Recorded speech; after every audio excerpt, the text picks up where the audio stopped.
Pelos estúdios do Jornal OCPense para o terceiro episódio do Pode Bar, eu estou com elas que são jovens, criativas, adoram riscar linhas aí em novos projetos e adoram também o desafio de novas obras. Eu estou falando das arquitetas Lívia Brum e também Mariana Correia, que estão conosco por aqui. Mas você vai conhecê-las logo após a nossa vinheta.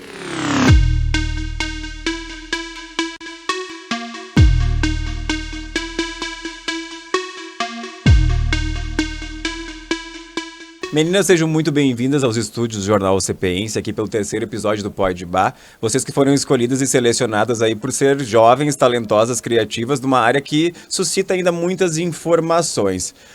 Eu vou entregar aqui a minha idade já, né? Porque a Lívia foi minha aluna, a Mariana não. Mas, Lívia, da onde tu vem a tua formação? Mariana, da onde é que vem a tua formação? Por que escolheram arquitetura e urbanismo nessa nossa primeira pergunta aqui? Então, eu sou a Lívia Brum. Saúdo a todos que estão nos ouvindo, nos assistindo. Agradeço pelo convite do Fernando. Como ele já falou, fui aluna dele, inclusive, é muito legal hoje a gente poder ter uma parceria de trabalho e tudo mais. Então, eu sou graduada e pós-graduada pela UFN, pela Universidade Franciscana, e decidi empreender, abrir o meu escritório aqui em São Cepé. Já sabia que eu queria ser arquiteta e urbanista, acho que desde os 16, quando a gente nem sabe quem a gente é, porque eu sempre busquei e busco a missão do escritório como arquiteta, a gente conseguir a transformação social através da arquitetura e urbanismo. E é muito possível, assim, acredito que são ferramentas muito possíveis para a gente fazer essas transformações da maior a menor escala. Olá a todos, eu sou Mariana Correia, sou arquiteta aqui em São Cepé, no estúdio Isaura Lara, juntamente com a Isaura. Inclusive, eu quero já deixar também um abraço para a Isaura aí, que deve estar nos assistindo aqui para ver se a Mariana vai falar tudo certinho, né? Claro. Beijo, Isaura. Inclusive, tu falou que a Lívia foi tua aluna, eu fui estagiária da Isaura ainda, nos primeiros anos da faculdade. Eu também. E eu acho que todo mundo, né, conhece e admira o trabalho dela e durante a faculdade ela dá oportunidade para todos nós, para aprender junto com ela. Então, é super importante para mim ter voltado para estar trabalhando junto com ela e realizando projetos hoje em dia. Estou super feliz em estar aqui. Então, as duas jovens aí formadas pela UFN. Isso. Unifra, né, gurias? Unifra ainda na época. Pra quem tá nos assistindo, né, a gente tem uma evolução, mas a gente gosta de contar a idade. Eu já contei a minha idade aqui dizendo que a Lívia foi minha aluna, então já estou adiantando um pouco da coisa. E a Unifra também virou o UFN agora recentemente. Recentemente também não, né, faz um tempinho. Gurias, por que a escolha da arquitetura? E, aliás, pergunta que eu vou fazer aqui para explicar para o pessoal que está assistindo o Pode Bar aqui. Qual é a diferença de arquitetura e urbanismo? Vou passar a palavra agora para a Mariana, inicialmente. Então, a minha escolha por arquitetura, inicialmente eu também, quando eu fui fazer o vestibular, lá nos meus 16 anos, 17, eu também não sabia a diferença entre arquitetura e urbanismo. Eu queria arquitetura porque eu gostava muito de alguma coisa assim ligada com arte, sempre me identifiquei com essa parte da história, de artes, literatura, uma coisa mais voltada para as artes mesmo, e o que eu encontrei, né, no catálogo de possibilidades da universidade foi arquitetura. E aí eu comecei a dar uma pesquisada sobre urbanismo e eu vi o urbanismo muito como cidade, como aquela coisa de concreto, cinza, sabe? Eu tinha nesse meu imaginário que era isso. Aí entrei na faculdade e a Unifra FN era muito mais voltada para a arquitetura do que para o urbanismo. Eu acredito que na época que eu entrei, a UFSM, de repente, tinha um currículo um pouco mais voltado para o urbanismo. E ao longo da faculdade... Quantos anos é o curso de arquitetura? 6 anos? 5 anos. 10 semestres, mas todo mundo conta como 12, né? Vamos ser bem sinceros. Raridade é quem faz Vamos 10. explicar isso para professor, né? Porque a gente tem alguns perrengues durante a graduação, né? Isso não vale só para arquitetura. Qualquer um de casa está se identificando aí nesse momento e rastreando. Então, a gente tem o que a gente imagina e o que realmente acontece. Então, também, atrás, mas o básico, o hipotético, aquele são 10 semestres. 10 semestres, 5 anos. Perfeito. Exato. E aí, ao longo do curso, indo mais, né, a gente começa a fazer ateliês e projetos residenciais, projetos de escolas, projetos de... começa depois a ir para os parques urbanos. Então, a partir do urbanismo, a gente começa a ter essa introdução com planejamento urbano, com desenho de parques, com espaços públicos. E a gente começa a ter essa ideia do que forma o urbanismo. Mas está muito atrelado com a arquitetura porque faz parte de um todo. Eu fui até dar uma palestra no Manju esses dias para os alunos que vão fazer vestibular, meio que usando uma alegoria assim que se imaginem, vocês estão na casa de vocês, acordando para ir para a aula, para ir para o trabalho. Isso, vocês estão dentro da arquitetura, que é o ambiente onde vocês vivem, onde vocês moram com a família. No momento em que vocês saem na rua, vocês vão ou a pé para a escola, ou de carro, ou de ônibus, ou metrô, enfim, dependendo da cidade onde vocês moram. Entra na parte do urbanismo, porque entra na questão da... A rua de vocês tem acessibilidade? A rua de vocês é arborizada?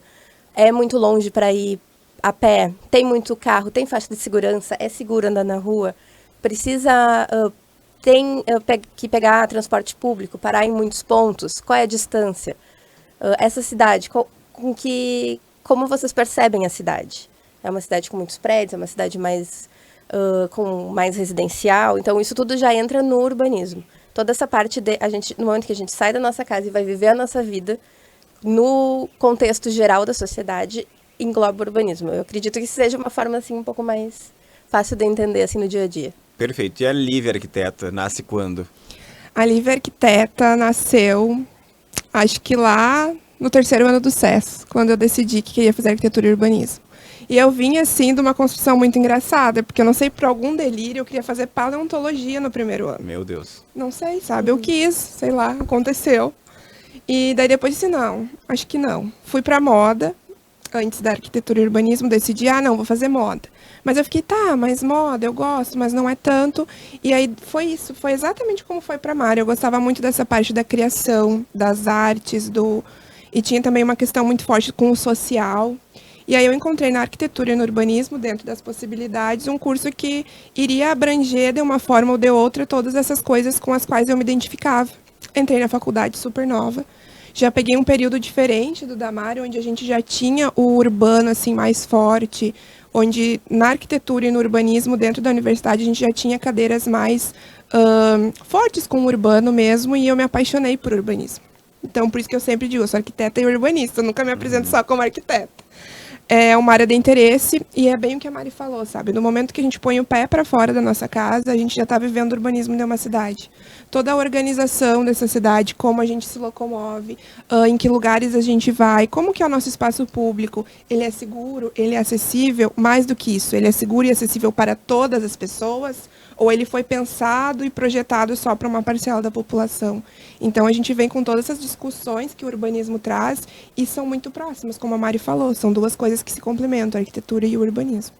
Perfeito, né? Até porque a gente aqui vive numa cidade do interior, acaba que a gente tem algumas questões que são tradicionais. Eu vou usar daqui a pouco o próprio calçamento de São Cepé, que é algo bem característico e é um material muito bom. Mas ao longo da nossa, digamos, evolução, acaba que tem algumas questões que não são sustentáveis. E daí eu vou entrar na questão ali daqui a pouco das empresas que trabalham para fornecimento e abastecimento de água, que vão lá, prejudicam aquele calçamento. Ele já não dá uma trafegabilidade legal para os pedestres e também para os veículos. E isso tudo entra também dentro de um planejamento das cidades. Eu acho que precisa ter essa adequação. Então, o que eu digo sempre é a sustentabilidade do negócio. Precisa ter. E esse olhar clínico, por isso que eu trago vocês aqui realmente, porque eu percebo a importância hoje do arquiteto estar à frente realmente daquilo que eu digo que é mais sensível, é o olhar artístico realmente, mas também adaptativo a todas essas questões que a Lívia coloca, que a Mariana também já apresentava ali, de dar essa oportunidade para todos circularem nesses ambientes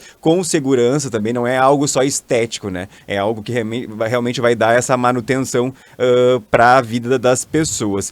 E nessa linha, gurias, agora eu volto a palavra à Lívia aqui, para se manter agora. Bom, agora eu sou a Lívia, eu tenho já o meu escritório. Como é que eu permaneço sendo uma boa profissional? O que o arquiteto, para ser um bom profissional daqui para frente, depois de formação, porque a gente conversava aqui informalmente nos bastidores, a gente sabe que, assim como qualquer curso de graduação, nos dão uma boa base, mas tem muito. A Mariana falava também da questão do administrativo, né, que foi um impacto no início da carreira ali. Como é que faz daqui para frente? Bom, agora cheguei no estúdio, montei o meu próprio estúdio, trabalho de sócia num outro estúdio. Como é que funciona daqui para frente? Como que eu me atualizo? O que eu preciso fazer?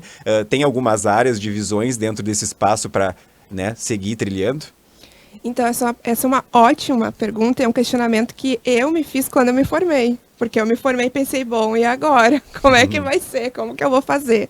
Então, eu já tinha decidido que ia ter o escritório e desde o início eu elenquei valores que são inegociáveis no estúdio da Lívia Brum Arquiteta, e esses valores são eles que vão formando a profissional que eu sou hoje e o atendimento que eu tenho hoje. Então, dentro desses valores negociáveis, nunca perder a parte humana da coisa, sabe? Do humano, da empatia, da sensibilidade, desde o atendimento, aquele primeiro atendimento, quando a pessoa chega no escritório, muitas vezes ela está super ansiosa com alguma coisa, desde acolher essa pessoa, acolher o que ela traz para a gente, porque parece meio utópico a gente dizer, a gente trabalha com sonhos, mas sim, a gente trabalha com sonhos. Muitas vezes as pessoas chegam até nós para construir a sua residência, que vai ser a residência da vida inteira, vai ser onde ela vai criar os filhos, onde ela vai construir a família, então a gente tratar com a devida importância o que isso tem para aquela pessoa e pegar para nós. Então, esses valores negociáveis. Quando a gente fala sobre ser arquiteto urbanista, também é uma pauta assim, que eu trago da gente assumir o nosso papel como arquitetos e urbanistas na sociedade. Então, se a gente está num momento de transição de uma cidade, de organização de uma cidade, nós temos que assumir o nosso papel. Bom, nós somos arquitetos e urbanistas, precisamos estar presentes nessa transformação, para garantir que as pessoas tenham tudo aquilo que a gente acredita que elas precisam ter. Essa segurança, essa acessibilidade, o pertencimento aos espaços públicos, o sentimento de conforto dentro das suas residências, né? Então, é uma construção, a gente se constrói socialmente e a gente se constrói como profissional. São coisas que andam lado a lado, sabe? E eu acredito que é muito uma coisa que a gente vai se abrindo, assim, pra gente durante a formação, né? Então, a gente muitas vezes entra e, socialmente, acho que existe ainda muito essa visão que a arquitetura é um curso elitista, que é uma questão de, tipo, tem que ter muito dinheiro para contratar um arquiteto, porque é uma coisa supérflua, é uma coisa de luxo, é uma coisa só pelo estético, quando, na verdade, não é, tá? A gente... na faculdade, a gente se depara com várias questões, assim, até mesmo do urbano. Eu lembro de um urbanista que eu sou super apaixonada, que é o Yangel, que ele sempre fala, assim, o que é uma boa cidade? Uma boa cidade, um bom espaço público é o espaço público que tu vê crianças e idosos. Por que crianças e idosos? Porque é um espaço seguro. Então, é um espaço que eles se sentem seguros para viver a cidade, para experimentar as ruas, para ter essa autonomia. E também eu fui fazer pós em São Paulo para planejamento e gestão de cidades e me pegou muito, assim, eu estava morando em São Paulo capital e aí o Alexandre Delijakov, que é um professor lá da USP, na primeira aula que a gente teve sobre equipamentos públicos, equipamentos urbanos públicos, ele falou, sabe qual é a cidade? A boa cidade é a cidade em que em 15 minutos de caminhada tu consegue ir na padaria, ir no colégio, ir numa farmácia, no hospital, que tu consegue realizar todas as tuas atividades básicas necessárias a 15 minutos da tua casa. E eu levantei em São Paulo e falei, gente, se eu tenho isso a pé, eu tenho completamente isso a pé, porque a minha infância inteira foi saindo de casa e indo a pé pro colégio. E voltar a pé pro colégio com os meus colegas. Sendo que eu tinha colegas na pós que eles ficavam, como assim? Sabe? E eles sempre foram muito acostumados com aquela coisa, sai do condomínio dentro de uma van, e aí volta dentro daquela van e a tua percepção da cidade é uma relação muito desconectada. Então tu começa a ter medo e a cidade, as outras pessoas começam a aparecer o inimigo, digamos assim. Não o inimigo, mas um aparente perigo para ti. E no momento em que tu humaniza o teu olhar, tu humaniza a cidade, tu faz as pessoas criarem essa conexão, tu torna essas relações muito mais leves, mais viáveis e justamente assim, tu teu olhar humano, tu vê a necessidade das pessoas, tanto no projeto arquitetônico de uma casa unifamiliar, quanto num projeto de um prédio residencial que vai ter contato com a rua, que não precisa ter uma fachada toda murada para ter essa privacidade. Pode ter uma fachada em que dê segurança para a rua também. Exatamente. Numa praça, num espaço público, que converse e que conecte todas as facetas da vida, né? Porque da mesma forma que a gente projeta para o privado, a gente projeta para o público e a gente precisa ter esse olhar humano em todos eles. Que bom que a Mariana coloca isso pra gente, porque eu acho que é bem essa realidade. Eu sou muito interiorano, gurias. Então, por exemplo, assim, eu até gosto de sair, eu tenho uma preguiça enorme de me deslocar, tá? Mas estar nos lugares onde a gente imagina estar um dia sempre é bacana. Mas eu tenho essa mesma impressão. A gente tem aqui em São Cepé, por exemplo, não puxando brasa, mas já puxando brasa para o nosso assado, a gente tem uma condição de qualidade de vida E é claro que as pessoas vão olhar, ai, mas falta tanta coisa. Com certeza, e sempre vai faltar, porque a graça da vida é a gente reclamar. E a gente precisa realmente reclamar para ir atrás dessas outras alterações, dessas mudanças necessárias. E aí que entram os arquitetos também. Então, eu sempre costumo dizer, a gente tem a possibilidade de ir no mercado rapidamente, se deslocar para a escola. Hoje, já pela idade, pela preguiça, né? Com o veículo, eu só realmente saio para caminhar ali no PAMAD para fazer atividade física. Mas a gente tem essa possibilidade, a gente vai nisso, que às vezes é tanta opção também no lugar que tu fica tonto. Né? Então é mais ou menos nessa perspectiva aí. E falando nessa questão aí que vocês traziam do olhar humanizado para atender todas essas demandas, para trazer principalmente para mim hoje, analisando a profissão de vocês, eu não sou ninguém para julgar isso, mas eu acho a funcionalidade do que vocês entregam necessário. Então a pergunta é, o que vocês mais escutam desses clientes? Porque a Lívia recém trazia uma fala bastante bacana, a Mariana também, e ela se encontra em um determinado momento, assim, né? É aquilo que às vezes tu tem tão pouco que tu construiu ao longo da vida, então tu fez uma reserva financeira lá, que agora é a hora de empregar e transformar isso num sonho, que é daqui a pouco uma casa para morar sozinho, para morar com a família, enfim, daqui a pouco já tem uma previsão de puxar um puxadinho daqui a pouco mais para ir aumentando, mas se começa a construção, né, daqui a pouco do maior sonho da tua vida ali, que eles acabam entregando nas mãos de vocês, ou dos escritórios de vocês. E o que vocês mais ouvem dos clientes? Né? O que eles mais pedem, né? Porque, assim como professor, também o arquiteto é um meio psicólogo, né? Não afrontando os psicólogos, mas realmente vocês ouvem essas necessidades, essas angústias. O que é mais trazido para vocês? Com certeza, essa questão da gente brincar de que às vezes a gente é meio psicólogo, a gente é mesmo, porque a gente precisa acolher, né, essas pessoas que chegam até nós. E algumas vezes as pessoas que chegam nunca tiveram outra experiência com outros profissionais, então a gente precisa deixar muito claro como é o trabalho, o como que funciona, e ele sempre tem muitos quereres, né? E aí, às vezes, é uma parte também meio chata de que a gente tem que alinhar os quereres com a realidade que esse cliente traz. Então, bom, a gente vai fazer dessa forma, vai conseguir conciliar o teu querer, trazendo funcionalidade, trazendo estética, trazendo um bom custo-benefício, uma sustentabilidade nesse teu projeto dessa forma. Então, a gente precisa muito desse espaço de alinhamento de ideias, né? Do alinhamento do que o cliente pensa com o que a gente pode oferecer para esse cliente e realmente alinhar os quereres, né? De uma forma, como a gente vinha conversando, bem humanizada. E tem muito disso de interpretar também o querer do cliente, porque tem muita coisa, assim, hoje em dia com as mídias e tal, às vezes as pessoas veem uma casa, um projeto, uma imagem e acham que é isso.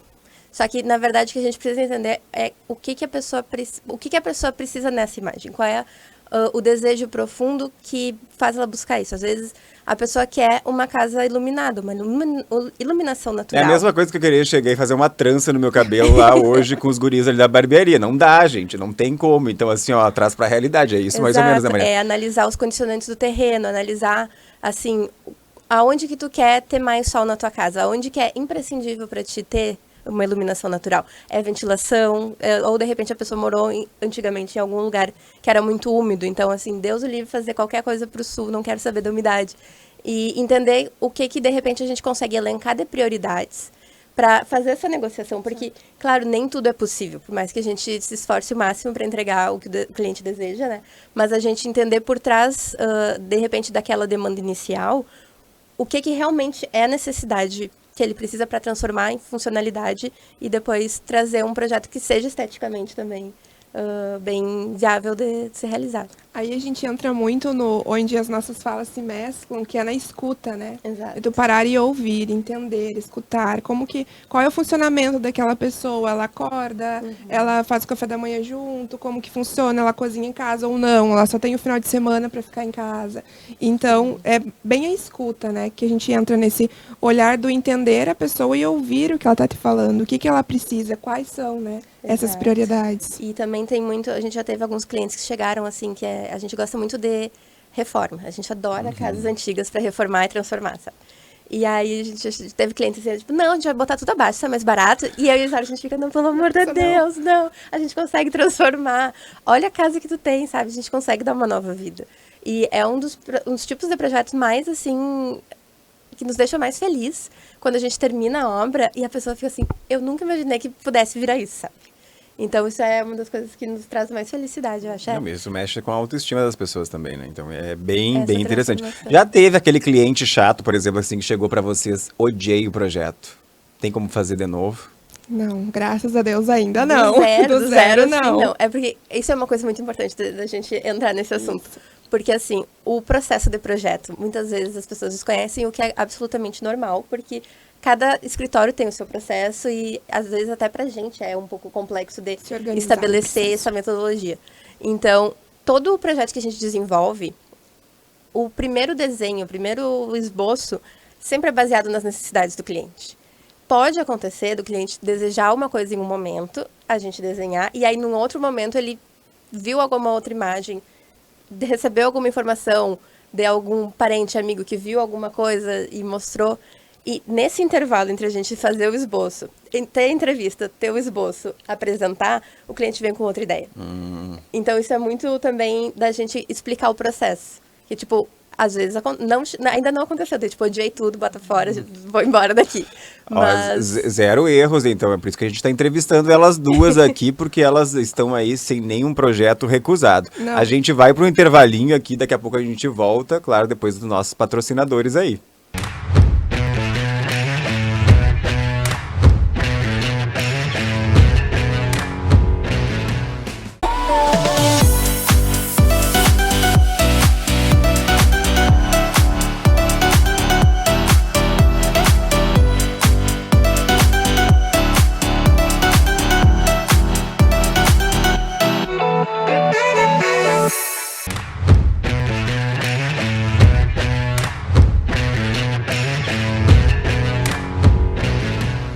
E voltamos aqui pelos estúdios do jornal O CPense, terceiro episódio do Pod Ba, esse que discute aí vários temas, assuntos, entretenimento, polêmicas, tudo que vier pra cá vem bem, a gente vai discutir porque aqui as ideias divergentes repercutem também.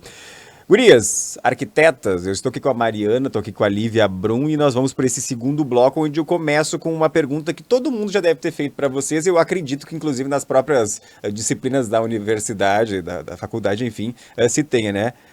Qual é a rixa entre arquitetos e engenheiros? Existe essa rixa? Trabalham em conjunto? Como é que funciona? Porque às vezes eu vejo isso nos murmurinhos de obras que circulam. Qual é a situação?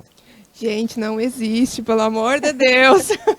Absolutamente complementares. Nós e somos necessários. profissionais complementares. Somos parceiros de trabalho, né? Exato. O arquiteto precisa do engenheiro, o engenheiro precisa do arquiteto. Acho que muito cada um no seu quadrado. Exatamente. Cada um exercendo as suas habilidades para a gente ter, sim, um projeto de qualidade, uma execução de obra de qualidade e entregar realmente o que a pessoa merece, o que ela espera. Eu não me vejo como arquiteto e urbanista pegando uma obra sem um engenheiro e fazendo tudo. Isso não existe na minha possibilidade, porque somos totalmente complementares. Eu acho que essa lenda urbana da rixa é muito uma coisa da obra, sabe? Chegou o arquiteto, me chegou um engenheiro. Mas quando nós temos profissionais alinhados, né, parceiros de trabalho, isso não acontece. A equipe confia plenamente nos dois. E também é uma questão também da evolução do projeto. Exato. Porque são dois profissionais complementares. Então, a gente faz o projeto arquitetônico, o engenheiro ele vai vir a parte do estrutural, vai vir a parte do elétrico, hidráulico, todos esses complementares que fazem o projeto arquitetônico ser factível realmente, né? Existir, ser executável. E o engenheiro também faz toda a parte da execução, acompanhamento, o quantitativo de materiais também, que é uma parte extremamente fundamental na execução de uma obra. Então, eu acho que isso também vem, essa rixa, é mais uma rixa histórica, eu acho também, sabe? Além dessa confusão, às vezes, que acontece em canteiro de obra, por culpa de um projeto que foi também mal amarrado, digamos assim, no processo. Que não ficou bem alinhado, né? Porque Exato. a gente projeta, faz o arquitetônico, passa para o engenheiro, ele faz os complementares, mas a gente está sempre em comunicação. Exatamente. Depois esse projeto é revisado para ver se ficou tudo certinho, se o complementar não está interferindo no arquitetônico, ou se o arquitetônico não está interferindo no complementar. Então, é muito dessa comunicação entre as partes, né? Exato. Reina a paz na obra. Amém. Perguntinha, contratar arquiteto é luxo, é caro ou realmente economiza? Economiza. É uma necessidade. Por quê? É eficiência. Porque, por exemplo, digamos, vamos começar do princípio, comprou um terreno. Esse terreno, muitas vezes a pessoa compra um terreno, um apartamento, uma casa. sem ter noção da insolação, sem ter noção da ventilação, sem ter noção da umidade, de drenagem do terreno. Aí a pessoa vai e resolve que vai construir sem arquiteto. Então, assim, já começa que os condicionantes que poderiam ter sido aproveitados gratuitamente, digamos assim, do terreno, são colocados, assim... Desperdiçados, exato. A questão da circulação, do fluxo, do funcionamento dos ambientes também. Muitas vezes a gente, às vezes, tem uma garagem que entra direto numa sala de estar, quando, na verdade, a gente poderia ter feito um acesso diferente, ou, de repente, um quarto que abre para uma cozinha, sabe?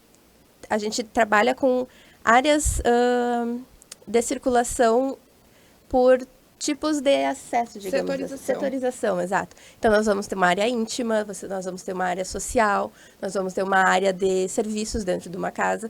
Então, é super importante a gente definir bem esses acessos, definir bem a metragem, inclusive, dessas áreas também. Porque, às vezes, a pessoa pode simplesmente dizer, faz 5x6, sabe? 4x3, um quarto. Quando, na verdade, tu pode ter um dimensionamento muito mais adequado para a necessidade que tu precisa.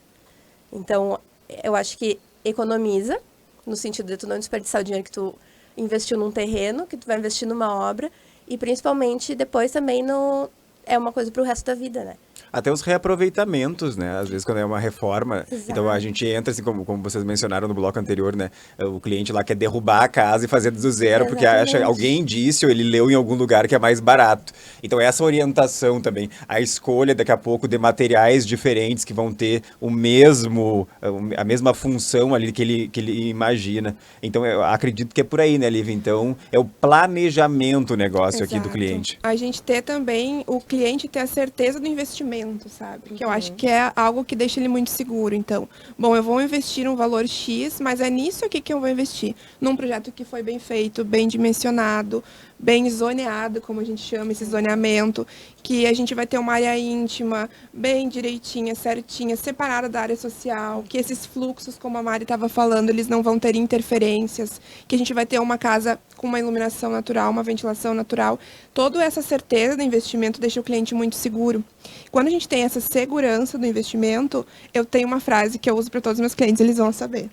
Quando a gente não visualiza a casa pronta, a gente não suporta a obra. Isso não serve só para obra, tá? Serve para todas as coisas, para a vida. Então a gente tem a certeza mas está acontecendo tudo isso, mas é por esse motivo. A gente vai chegar lá, vai dar tudo certo. Resista, anotem isso aí, hein? A frase do dia é: resista ao processo pensando no propósito. Exatamente. Então, também da pessoa ela sabe que ela tem com quem contar, sabe? Eu tenho a minha arquiteta, o meu engenheiro, o meu arquiteto, e eu posso contar com essa pessoa.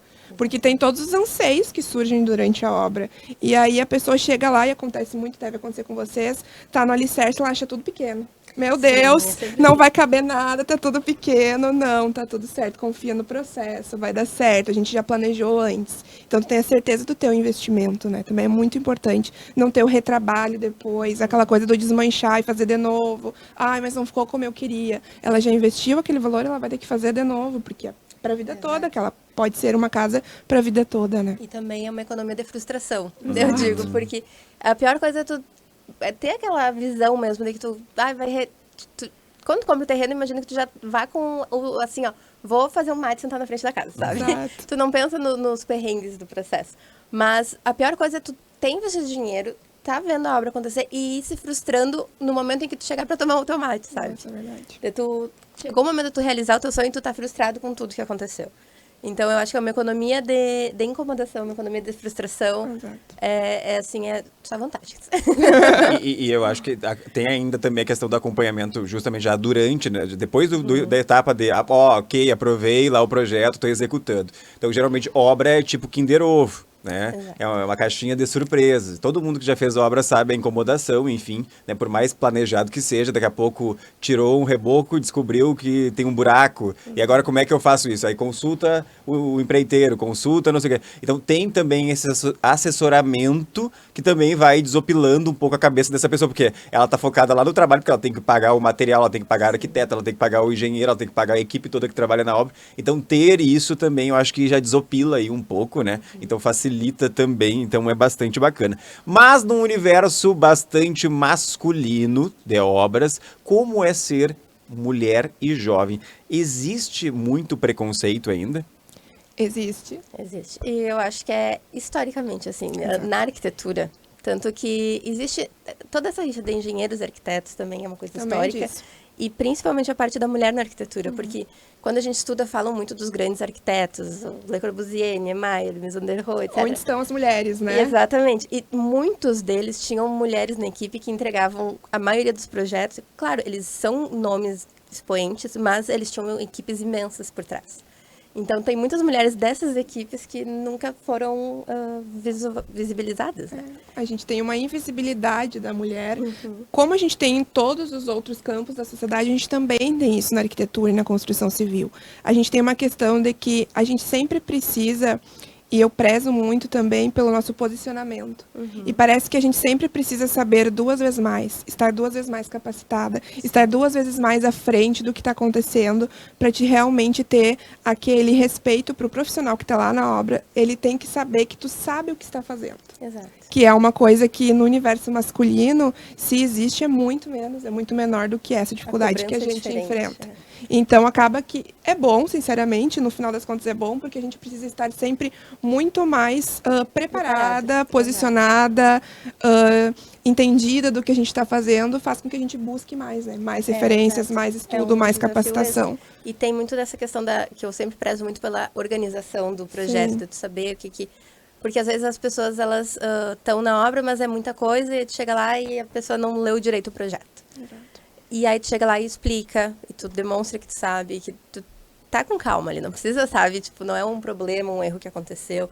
Então, eu acho que ao mesmo tempo que tem esse preconceito, quando a gente começa a lidar com o pessoal na obra e tal, eles começam também a ter uma consideração também pela forma como tu lida, sabe? Que é mostrando que tu sabe, mas sem ser aquela coisa extremamente agressiva. Exato.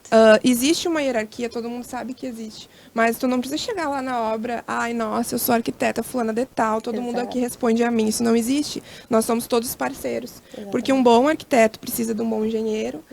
Esses 2 profissionais precisam de uma boa equipe, que é quem vai executar o trabalho que tu ficou lá meses projetando, pensando. Que assim, é quase, a gente brinca quase como se fosse um filho, né? Que é do carinho que a gente vai construindo aquilo. Se a gente não tem uma boa equipe, o nosso projeto, que é lindo, maravilhoso e funcional, ele vira depois um terror na cabeça do cliente. Então, nós somos todos parceiros e todos precisamos desse respeito, né? Apesar de ter muito isso, dessa invisibilidade da mulher, não só na arquitetura, como em muitos outros campos. É muito simples, é só a gente pensar, tá, mas quantos arquitetos e urbanistas, arquitetas e urbanistas vem na tua cabeça quando eu te pergunto? Tu consegue pelo menos 3? As pessoas não conseguem por essa invisibilidade, sabe? Isso acontece também na ciência, né, Gurias? Exato. Então, a gente tem aí até o filme da Marie Curie, Exato. então, que traz justamente isso. Ela deixa de ganhar um prêmio Nobel em razão do próprio marido, que na realidade ela descobriu o elemento.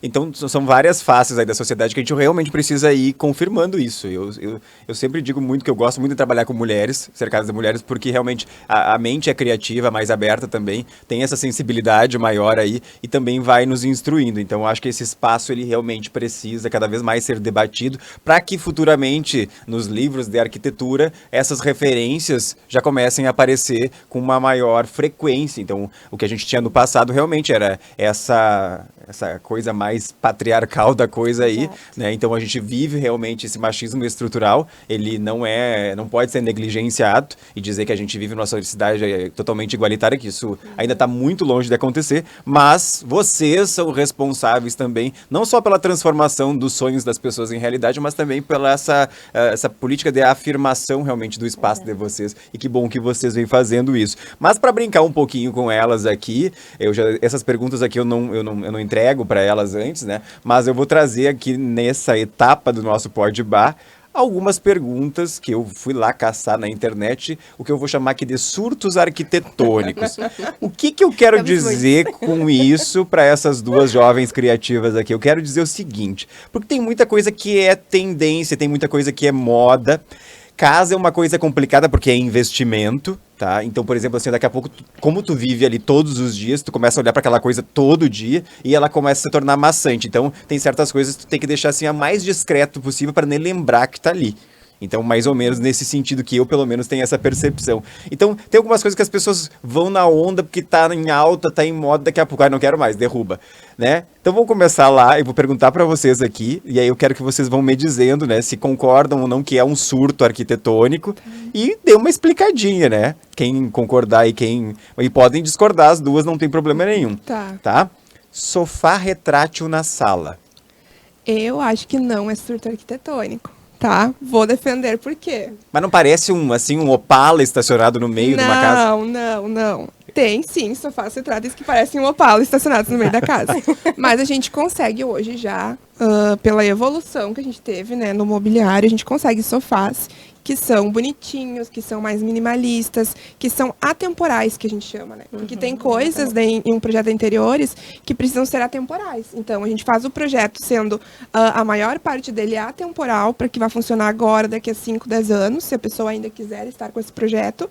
E a gente faz, então, ela quer tendência, a gente faz uma decoração numa tendência, uma coisa menor numa tendência. Mas a gente consegue sofás retráteis hoje, eu juro, tá? A gente consegue, bonitos, que não fiquem lá um opalão e que possibilitem, né? Ai, gente, final de noite, puxa o sofá, vira um camão, cobertinha, filminho maravilhoso. Exato. É tudo também de acordo com a funcionalidade, com a necessidade. Então, muitas vezes o sofá retrátil, ele pode ser para a pessoa olhar uma TV deitada na sala? Pode, não tem problema. Mas também pode ser para receber visitas e não tem um quarto de hóspedes extra, por exemplo. E essa parte das tendências é uma coisa que é super importante trazer, eu acho. Porque a gente está colocando no mundo, as tendências veio, na verdade, do mundo da moda, né? Daquela coisa do cada temporada tem um novo tecido, uma nova cor, etc.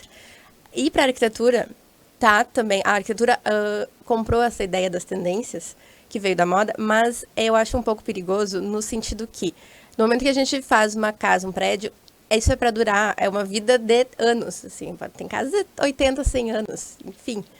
E eu acho muito perigoso a gente entrar na onda das tendências, porque senão a cada ano tu vai ter que fazer uma reforma para colocar a tendência, que tu mesmo já vai ter cansado pro próximo ano, ou tu vai se sentir fora daquela tendência. Então, a gente preza muito pela atemporalidade, pelos materiais naturais, pelos materiais que tu não vai olhar daqui a 10 anos. Não é descartável, Deus, né? Exato. Então tá, o sofá aprovou, hein? Então não precisa ser desfazido. Unanimidade. O sofá aprovou. Dependendo do sofá. Dependendo do sofá. Que fique bem claro. Tomara que seja o seu, hein? Não se preocupe com isso. Vamos lá, próxima pergunta. Agora eu vou deixar que a Mariana responda primeiro. Tapete de crochê no banheiro.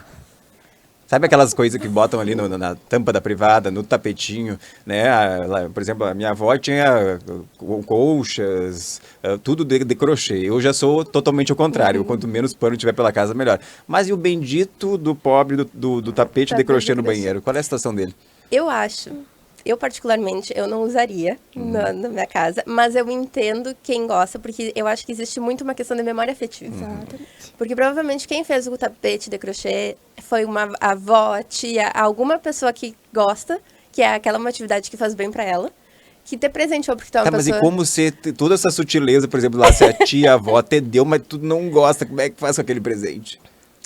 Daí eu acho que de repente coloca quando vai visitar, pra não deixar ela triste. Tem tudo Mas isso. eu acho que é muito importante a gente respeitar o motivo do tapetinho da crochê, sabe? Porque vem de uma questão de afeto, que eu acho que é muito importante ter dentro das casas, sabe? Porque aí a gente também entra na questão do que é belo pra mim, pode não ser belo pro outro, mas o que é maravilhoso pra mim pode não ser maravilhoso pro outro, né? Então tem toda essa questão mesmo dessa entender o porquê que quer, né?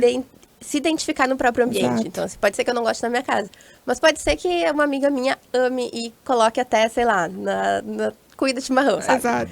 Então... A capinha do liquidificador, Exatamente. LED colorido. Então... Eu acho que tudo depende do propósito. A gente parte do mesmo princípio que a gente estava falando sobre o tapetinho de crochê, né? A pessoa quer a casa dela toda colorida, ok, vamos dar uma organizada e vamos pôr esse LED colorido. Só que aí a gente entra numa questão da iluminação, que é muito importante. Porque a iluminação, ela está diretamente ligada a como a pessoa vai se sentir naquele ambiente, né? Então, ela vai conseguir descansar no quarto dela, se tem lá uma luz branca, Não, gente, a gente vai montar, vai fazer um projeto luminotécnico que Como se acolha. discute isso, né? A questão da luz Ai, branca, sim, luz é, amarela, sim. Exato. ambiente, não sei o quê. Aí, às vezes, tu chega num ambiente, por exemplo, lá em casa mesmo, eu fui combatendo isso aos poucos, então, e entendendo na força da marra, realmente, a necessidade da gente ter um ambiente mais tranquilo, mais calmo, do que também, às vezes, num ambiente que tu precisa de mais luminosidade. Então, daqui a pouco, numa farmácia que tu entra, assim, chega a regalar os olhos. Exato. Então, é mais ou menos essa perspectiva, então, é isso? Isso. Eu acho que o LED colorido, ele serve a propósitos, por exemplo, assim, tu vai ter um comércio, um ambiente que é um bar. Aí, dependendo da proposta, fica super legal. Dependendo das cores que tu utiliza, porque também eu não gosto muito daquele LED que tu vai alterando a cor e aí tu tem um arco-íris de cores passando uma atrás da outra, sabe? Eu imagino que um projeto com LED colorido pode ser super bem sucedido, não tenho nenhum problema, mas escolhendo as cores adequadas, vendo se as cores combinam entre si, qual é o momento que tu vai usar e em qual ambiente, qual é o propósito que tu vai usar. Vamos lá, próxima pergunta. Porcelanato que imita mármore. Eu Pausa dramática agora. Acho que vai vir o primeiro não aqui, hein? não, assim, eu não tenho nada contra. Mas nada a favor também, pelo que me parece. Não, assim, eu acho que assim, o porcelanato marmorizado, enfim, imitando pedras, ele veio também muito como uma questão de funcionalidade, porque o que acontece? O mármore é uma pedra muito porosa, então a gente não pode ter, por exemplo, uma bancada inteira de mármore que tu vai servir vinho, cortar uma carne que vai manchar. Então, por exemplo, o porcelanato marmorizado, a gente sempre preza pelo acetinado, porque o polido eu acho que fica muito na cara que é falso. Então, ele pode ter essa funcionalidade, tu fazer uma bancada com um porcelanato que imita mármore, tu vai ter a textura do mármore, sem ter os problemas que o mármore poderia te trazer. Mas tem uma questão também que a gente prioriza muito, e vocês também, que eu sei, sobre a veracidade dos materiais, sabe? Sim. Mas o mármore, ele é o que passa, sabe? O porcelanato marmorizado, ele eu passa acho que tem que ter por muita isso. atenção na textura. Na textura, porque tem essa questão da funcionalidade que a Mari falou, né? Mas, por exemplo, já vou me comprometer de graça. Mas, por exemplo, um porcelanato que imita uma pedra, daí eu já não gosto tanto, sabe? Pela veracidade dos materiais. Porque daí tu quer a pedra, tu quer tocar e quer saber que é pedra, né? Quer passar a mão e tudo mais. Então, tem essa questão da veracidade dos materiais, mas exatamente como a Mari falou, né? Pela questão da funcionalidade. Não vai fazer uma bancadona lá que vai ser manchada, então... Eu tava até conversando com um amigo meu, a gente tava olhando os porcelanatos marmorizados. E assim, tinha um polido e tinha um acetinado, e a gente olhou e falou, nossa, é uma linha muito tênue entre o maravilhoso e o extremamente... medonho. Exato. Então, é um grande depende, todas essas respostas. Não quero, mas depende. A gente já tá indo pro caminho bom. Eu já tô gostando aqui do posicionamento. Agora eu vou chegar lá nelas, as polêmicas, plantas artificiais. É um gigantesco não pra mim. Pra mim também. Olha aí, conseguimos o primeiro não refutada aqui. Gente, planta traz vida pro ambiente. Mas tem uns assassino de planta, né? Claro que tem, mas existem plantas que quase se criam sozinhas, gente. Que tu bota mal uma aguinha ali. Eu sou muito assim, ó. As minhas clientes sabem, né? Eu tenho clientes que assim, ó, que não tinham nenhum cacto em casa e que agora tem várias plantas. Fui convertendo. Se a gente quer ter planta dentro de casa, então vamos assumir a nossa planta, vamos, né, absorver a energia que ela traz para o ambiente, vamos absorver muita diferença, nossa. Então, para mim é um gigantesco. E até uma terapia, assim, para te ter um tempo de cuidado para ti, para tua casa, aquele tempo de acelerar também. Lá em casa, quem sobrevive a minha são os lírios da paz. São vitais lá em casa. Porta pivotante com mais de 5 metros. Também não. É para acompanhar o ego ou vocês acham que tá valendo dentro da obra, se é o sonho do cliente? Foge da escala humana, né? Foge muito. Às vezes a porta é quase maior que a casa, né? Exato, não tem necessidade, não tem funcionalidade e assim, se fosse uma coisa... Só para quem tá em casa, porta pivotante, aquelas portas gigantescas que também são às vezes tendência modismo, né, que o pessoal coloca nas casas. A referência da casa do Gustavo Lima, para quem quiser procurar. É bem pequena a casa do Gustavo. Acho que se não for num templo do Império Romano, é um não. Não, segundo não, aqui importante. Se não é uma igreja incrível, com muito ouro, que precisa mostrar dinheiro, e é não. Assim, uma coisa antiga, porque tem igrejas atuais assim que também é não. Sancas cheias de detalhes. Explique o que é sancas para as pessoas também. Depende, as sancas cheias de detalhes. Tá. Quando a gente fala da sanca, a gente está falando de um projeto de gesso, de um rebaixo de gesso, daí temos sancas abertas, sancas fechadas, que possibilitam também, sou super a favor de sancas, porque elas possibilitam que a gente consiga trabalhar um luminotécnico, fazer uma luz indireta, então um acabamento para aquele teto é maravilhoso. As sancas cheias de detalhes, eu, Lívia Brum, tá? Se for uma sanca que tem um valor de patrimônio histórico, perfeito, deixa ela lá, restaura, linda, faz assim, ó, florzinha por florzinha, se precisar, para fazer essa restauração. Hoje em dia, a sanca cheia de detalhes, na minha percepção, ela excede um pouco a questão da funcionalidade, sabe? E da estética também.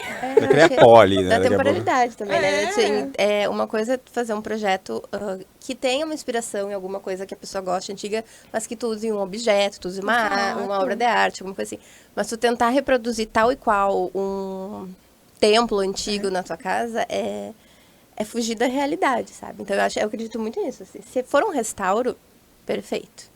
Daqui pra frente não tem real.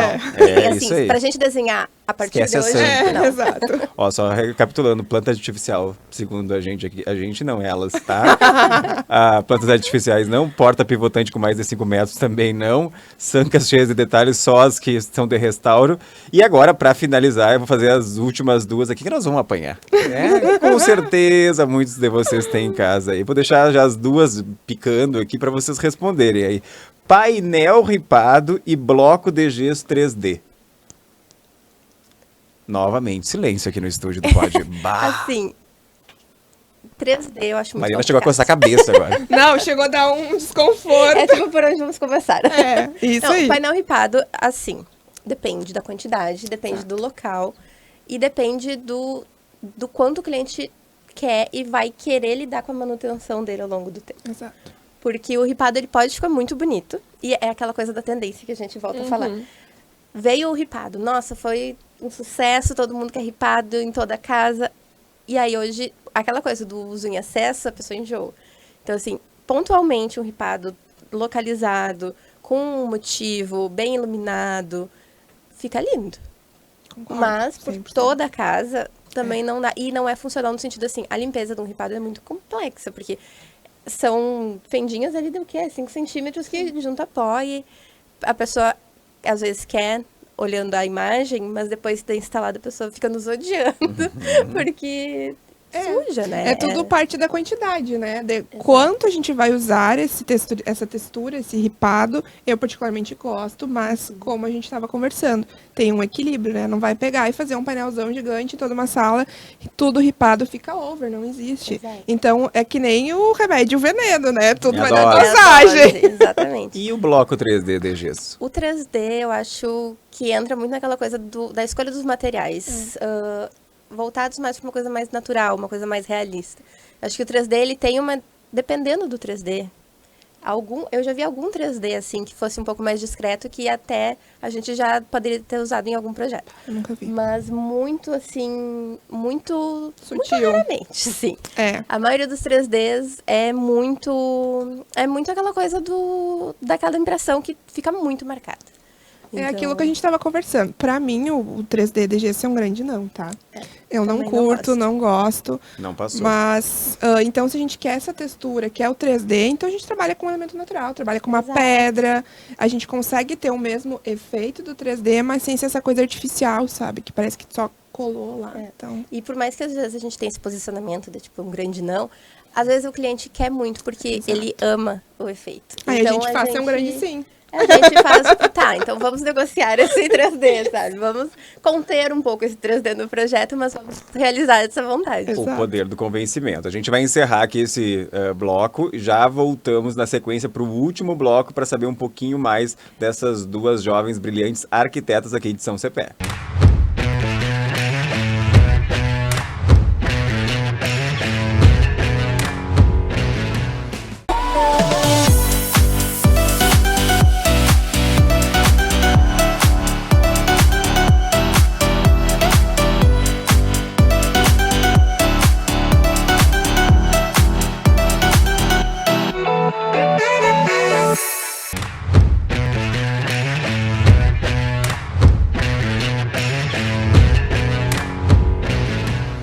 E voltando aqui para o nosso último bloco com elas, com a Mariana, com a Lívia também, e o nosso bloco aqui final, gurias, eu queria falar sobre exatamente aquilo que eu gosto muito de caminhar aí pelas todas as áreas, mas todas elas levam a vida humana. Eu acho que a grande coisa aqui para nós, como a gente falava ali agora há pouco, a questão do propósito, mas também valorizando sempre o processo. Saúde versus ambiente. Essa é uma das funções de vocês. O que vocês tentam alinhar dentro dos projetos? O que vocês recomendam para as pessoas aí, dentro dos ambientes que vocês planejam, tentam entregar os sonhos, como a gente conversava também, né? Mas no âmbito de saúde, onde é que a arquitetura está nisso aí? O urbanismo está nisso aí também? E já vou também já adiantar aqui a última para vocês já ir pensando enquanto uma responde, para a gente ir conversando e encerrar aqui em grande estilo, desenvolvimento também de espaços públicos das cidades, porque isso também vai entrar na seara aí da saúde, né? Então, onde é que a arquitetura está nisso aí? Eu acho que a gente volta naquela resposta que a gente estava dando sobre a diferença da arquitetura e urbanismo, como se complementam, de entrar na questão de criar cidades para pessoas, criar cidades que sejam, assim, que pensem nas necessidades dos usuários. E aí, a partir disso, a gente começa a desenvolver para a parte do urbanismo, para a parte da arquitetura, sempre pensando, assim, no contato com a natureza, no contato e na segurança, assim, porque uma cidade, que eu acredito que seja uma das cidades mais incríveis, assim, para urbanismo, por mais que seja uma coisa muito europeizada, uma visão muito eurocêntrica, assim, mas Copenhague, por exemplo, é uma cidade extremamente influente no urbanismo. Por quê? Porque a gente vê muitos ciclistas, a gente vê senhores de 80 anos andando de bicicleta, indo para os seus compromissos, a gente vê crianças aprendendo a andar de bicicleta, indo a pé para a escola. Todo mundo prioriza a caminhada nas calçadas por bicicleta ou a pé ou transporte público. E a gente, com isso, reduz o uso do carro, reduz os poluentes, cria uma cidade muito mais segura, muito mais sociável, porque as pessoas interagem mais nesse sentido. E também a questão de trazendo para a arquitetura a questão do elemento da natureza mesmo, eu acredito. Uma boa ventilação, uma boa iluminação natural contam muito para a questão dos problemas respiratórios, por exemplo. Quando a gente tem problemas com umidade em casa, afeta diretamente a saúde, a respiração. Até a própria questão, acho que daqui a pouco como a gente falava, do painel ripado, né? Não se dá conta da higienização e já fica com preguiça de higienizar, já acumula o pó já dá o problema da alergia, da rinite, sei lá o quê. Então tem tudo isso aí, então já entra na questão da saúde. Quando a gente fala, né, na questão da saúde, do urbanismo, da arquitetura, para mim são coisas que se complementam diretamente. Dentro da arquitetura, a gente tem uma área que se chama assistência técnica em habitação de interesse social.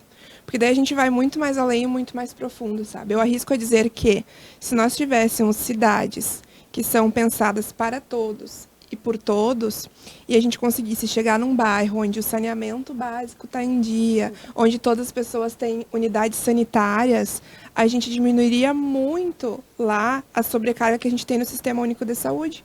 Porque a pessoa que ela tem o banheiro, que ela não está abrindo a porta para o esgoto, ela tem muito menos doenças, sabe? Então, quando a gente fala, né, nesse impacto social que a gente tem como no urbano, quando a gente pensa a cidade, a gente está pensando em todos esses meados, entende? De uma cidade que ela é acessível para todos, que ela é segura para todos, que ela é saudável para todos. Né? Porque uma cidade que é acessível, que é segura, ela é saudável. Então, estão assim, diretamente ligadas, né? A questão da arquitetura, do urbanismo, da saúde das pessoas, da vivência das pessoas nesses espaços, delas se sentirem confortáveis. Bem como a Mari falou, quando a gente vai projetar, entrando no âmbito arquitetônico, a gente valorizar a iluminação natural, a ventilação natural. Tu acordar de manhã e poder abrir uma janela e ver sol é extremamente benéfico. Ao mesmo tempo que à noite tu conseguir reduzir as luzes da tua casa para ter uma noite de sono melhor é extremamente benéfico, né? Então são papéis importantes e que se complementam.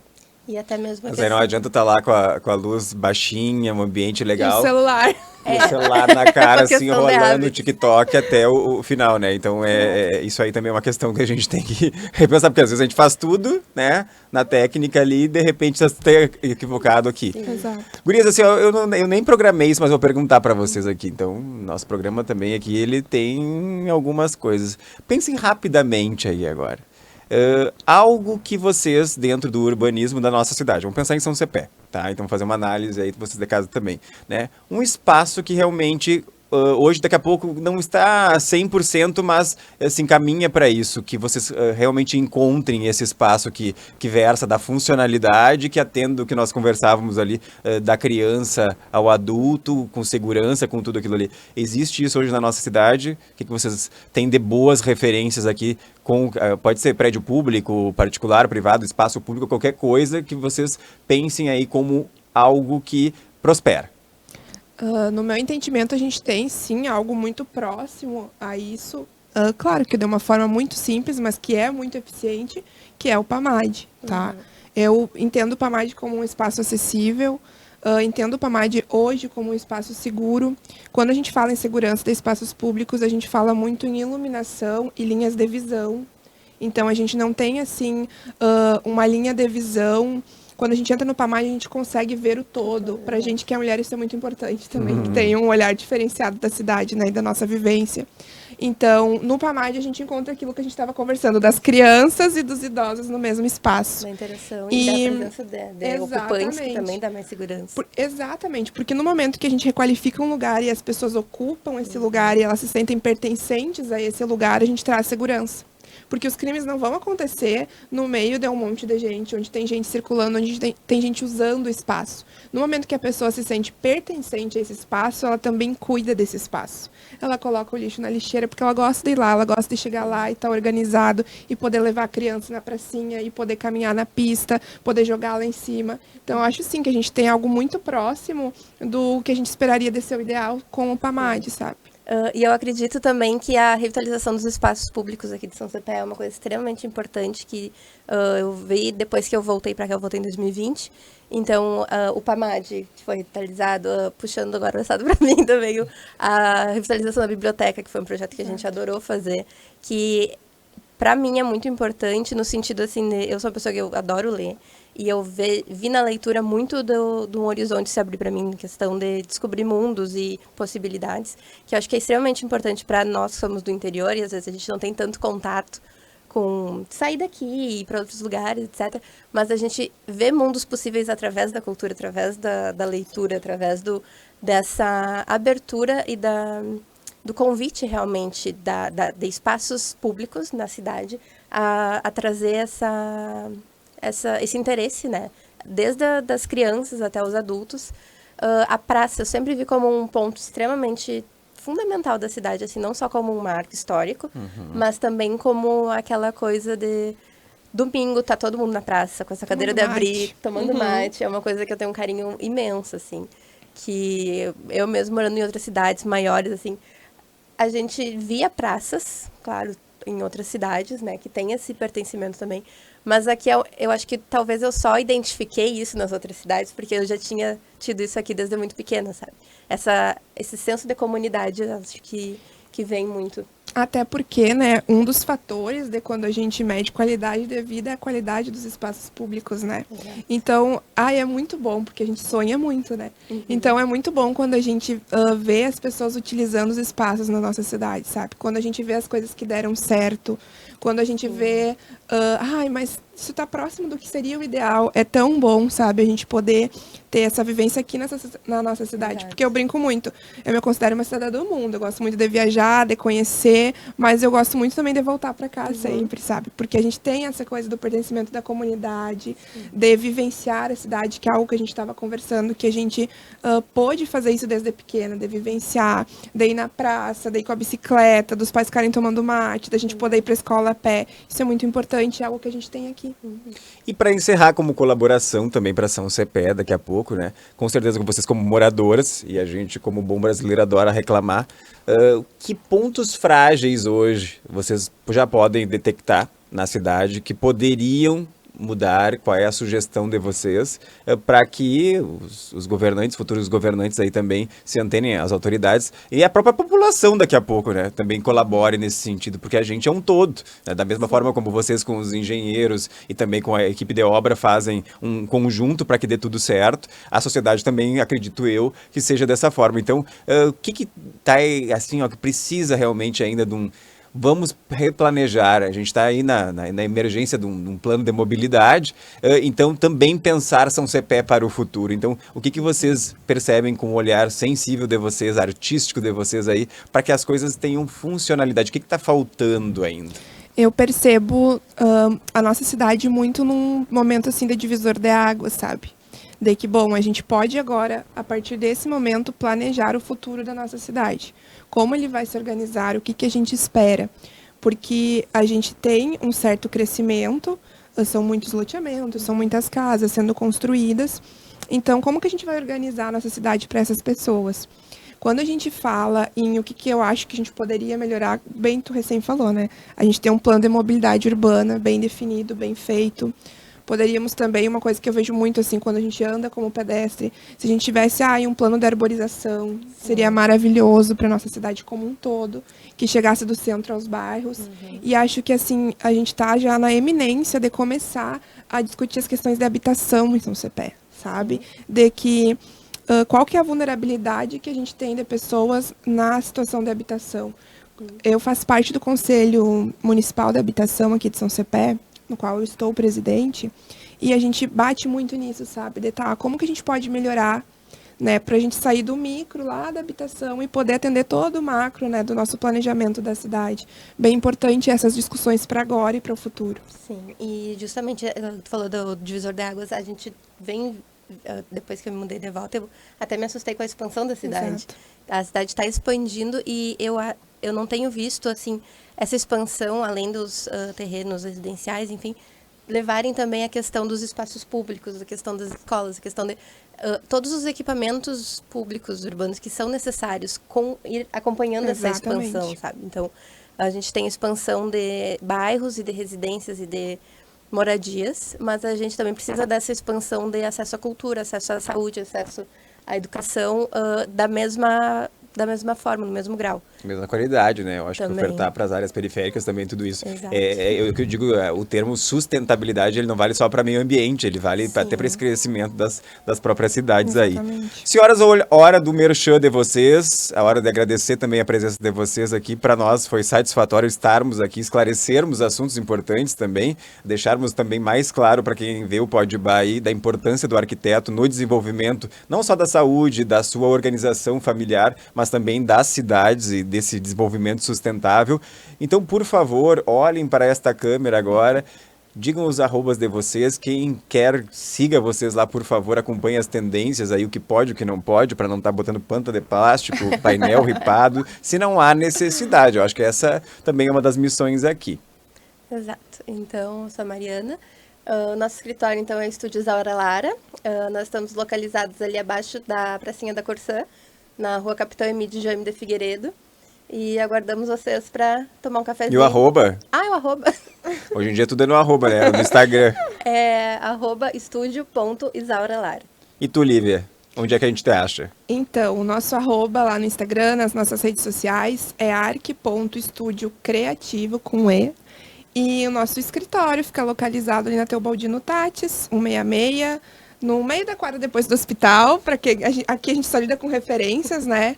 Então, para quem quiser nos visitar, ir lá tomar um cafezinho, conversar, vão ser muito bem-vindos. Certo, meninas. Muito obrigado pela participação de vocês. A gente se vê aí, se Deus quiser, belas obras, trazendo transformações para nossa cidade aí. E sucesso para vocês na carreira de vocês, levando essa mensagem também aqui de estar marcando parte boa da história de São Cepé com representatividade. E dessa forma, em alto astral aqui também nos bastidores, que a gente encerra o nosso episódio aqui pelo Pode Bar. Afinal de contas, aqui nesse espaço as ideias diferentes repercutem e a gente se encontra num próximo episódio. Até mais!